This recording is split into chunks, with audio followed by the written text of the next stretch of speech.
Now next, as a substitute for the incline bench press, in order to target your upper chest, you're going to want to anchor your bands down low and do an upward chest press. Now you don't want to do this standing, so the best way I've found to do this is by kneeling. Sit back on your heels. You do want to lean into this a little, so you don't want this to be a straight press. You also don't want to be doing like this, because that's not working my chest since the line of pull is now above my shoulders, okay? What you want to do is lean in and then press just slightly above straight, like that, okay?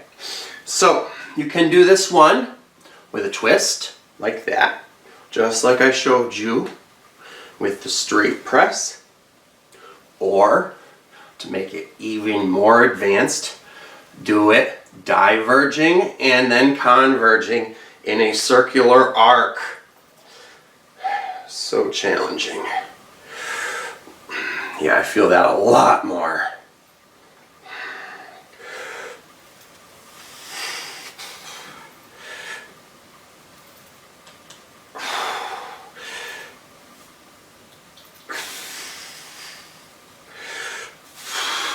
So that is how you do an upward chest press with resistance bands for the upper chest.